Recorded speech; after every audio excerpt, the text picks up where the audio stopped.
Bonjour à toutes, bonjour à tous, c'est Raph, bienvenue sur vos vidéos du week-end. Nous sommes le samedi, laissez-moi contrôler, le samedi 5 février 2022. Et puis on va tout de suite commencer notre analyse, comme d'habitude, hein, sur le DAX 4 heures. Juste avant, n'hésitez pas évidemment à vous abonner à ma chaîne et à mettre un petit pouce bleu. Voilà, donc le DAX, qu'est-ce qui s'est passé cette semaine? Bon bah, on a eu quelques annonces écho, hein, et puis le DAX, il n'a pas aimé ça du tout. Alors, qu'est-ce qu'il n'a pas aimé le DAX? Bah, la banque européenne, elle n'a pas dit grand-chose, hein, elle bouge pas assez tôt, donc voilà. Par contre, la Banque d'Angleterre, et c'est assez surprenant, je trouve, la réaction du DAX, j'ai écouté pas mal d'analystes qui le disent aussi, hein, parce que finalement, l'excuse du DAX pour la chute de cette semaine, en grande partie en tout cas, c'est le fait que la Banque d'Angleterre ait remonté ses taux. Ok, donc l'Angleterre, on se rappelle, hein, l'Angleterre, ils sont donc le Royaume-Uni, il est sorti de l'Europe, hein. Et puis le DAX, eh bien, avec ça, voilà, il n'a pas aimé ça, et puis du coup, bah, il a chuté. Bon, enfin, il a chuté, il a retracé, hein. Vous voyez que la dernière journée, quand même, 1,81%, c'est beaucoup, hein, c'est cette grosse bougie ici, d'accord, cette grosse bougie-là. On va voir la semaine prochaine. Est-ce que c'était simplement un rebond pour mieux revendre et puis aller casser ses plus bas? À voir, hein, à voir. On a un petit gap ici quand même, hein, qu'on va venir combler. Alors peut-être pas la semaine prochaine, peut-être ça se fera au mois d'août. Et puis entre deux, on va perdre encore 10%, hein, ça j'en sais rien. Mais voilà, on a quand même ce petit gap ici qu'on surveillera, hein, ce petit gap sur futur. Les gaps, on sait qu'on vient les combler.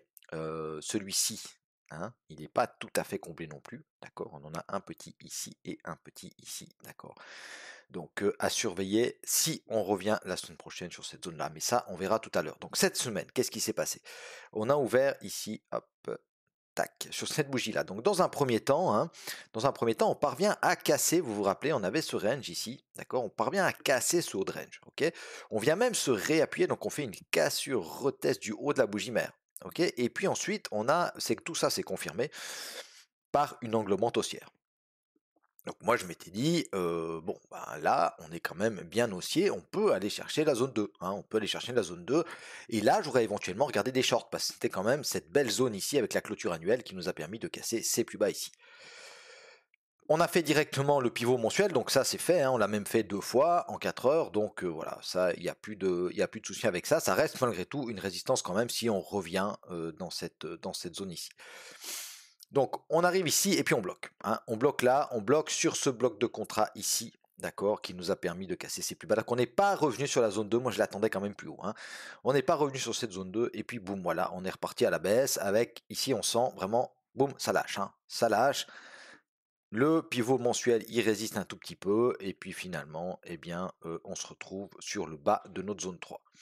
On a une première réaction sur notre zone 3, donc c'est les précédents bas, on va la bouger un tout petit peu, mais le pivot annuel, pour le moment, il tient, hein, pour le moment, il tient. En fin de séance hier soir, voilà, on a quand même pas mal retracé. À voir la semaine prochaine, hein, à voir. On va aller voir tout ça en journalier. Allez, on va commencer par l'hebdo. Ça va être plus clair. Ok, donc on voit que, hop, la semaine passée, on s'était dit, bon, bah, on a quand même un joli signal haussier, hein, on a quand même un beau rejet de cette zone ici, hein, cette zone de support, grosse zone de support, hein, à chaque fois qu'on vient la chercher, on fait des plus hauts historiques, hein, d'accord, c'était encore le cas ici au mois de janvier, pour quelques points, on avait fait un plus haut historique. Là, on est venu la chercher, mais bah, voilà, on a de la peine à repartir, hein. Malgré tout, on n'a pas fait de plus bas pour l'instant, on n'est pas venu retester le bas de la bougie mensuelle, on a cette trendline ici, d'accord, que j'ai dessinée, ok, je trouve qu'elle est pertinente, hein, ça me donne juste, hein, une indication visuelle, mais elle est pertinente parce qu'ici elle faisait résistance, et puis là, depuis qu'elle est passée ici, elle fait support. Donc, on verra bien la semaine prochaine, hein. Ça peut être un bon point d'achat, pourquoi pas.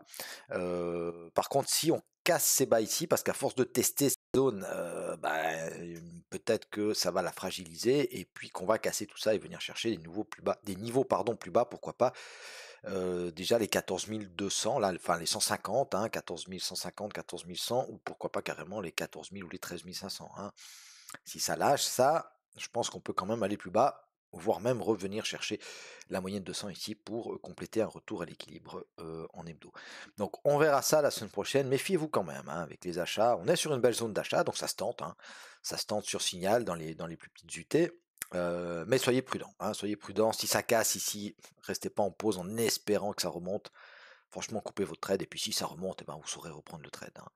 D'accord, vaut mieux se prendre une petite perte que de patienter bêtement, j'allais dire, d'espérer bêtement que le prix remonte. Allez, en journalier, donc en journalier, bon bah c'est un peu pareil, hein, on n'a pas tellement plus d'informations, d'accord.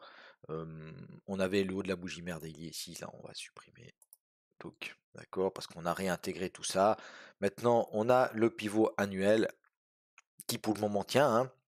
On la voit bien cette zone hein, en journalier, d'accord. Si on la dessine, ça donne ça. Ok, d'accord. Donc là, on a une jolie zone de support. On vient la retester encore une fois. À voir, ça pourrait nous faire une petite dive. Hein. Alors le bruit il est un peu haut. D'accord, le bruit il est un peu haut. Je vais juste aller voir, j'ai pas bien regardé en hebdo. Ok, ouais, on est sur les 50 du RSI. Ok, allez. Alors en journalier, donc ça pourrait nous faire une petite dive. Hein. Ça pourrait nous faire une petite dive haussière, pourquoi pas.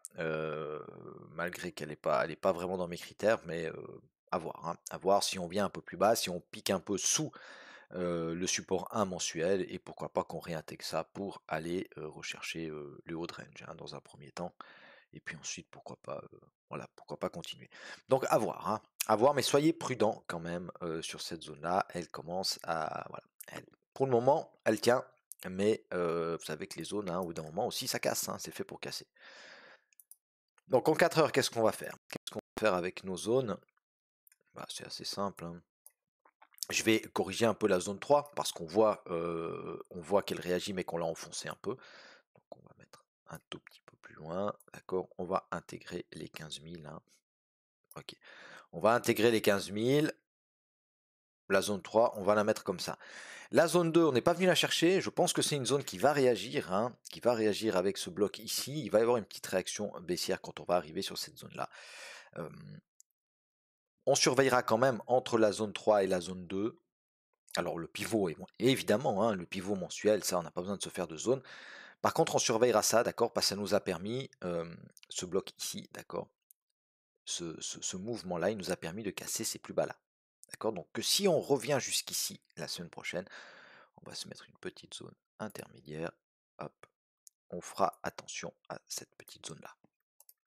D'accord, donc c'est la zone des 15 600 et 15 700. Hein. Ok, cette zone ici, 650, 700. Attention avant d'arriver à la zone 2. La zone 2, on la conserve. La zone 1, hop, on la conserve également. Excusez-moi. Voilà. On la conserve également. Si on casse la zone 3, hein, parce que voilà, l'éventualité, elle existe. Alors on va se mettre juste en journalier.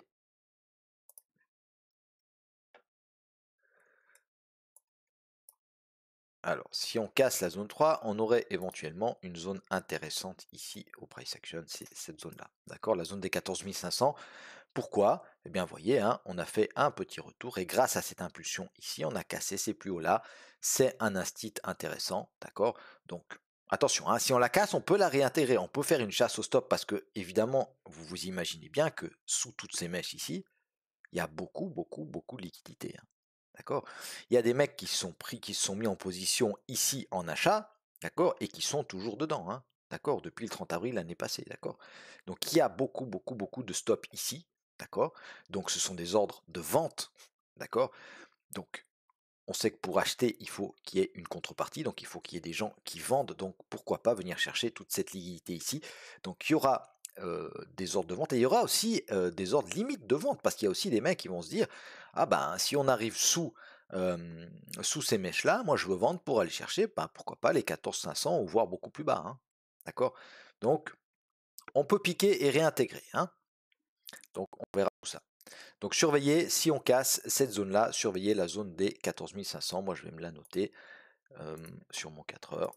Voilà, comme ça, c'est clair. Ok. Et puis évidemment, bas de la bougie mensuelle, là on surveillera, regardez on avait eu une belle réaction haussière, et puis le support 1 mensuel également. Voilà ce que je pouvais vous dire mes amis sur le DAX. Aujourd'hui, je vais tourner tout de suite la vidéo du Dow Jones, j'espère vous y retrouver. Et puis sinon, bah, je vous souhaite à tous et à toutes un excellent week-end et je vous remercie beaucoup pour votre fidélité. Vous êtes de plus en plus nombreux le week-end à me regarder, ça fait très très plaisir et c'est super motivant. Donc voilà, merci à tous, bon week-end.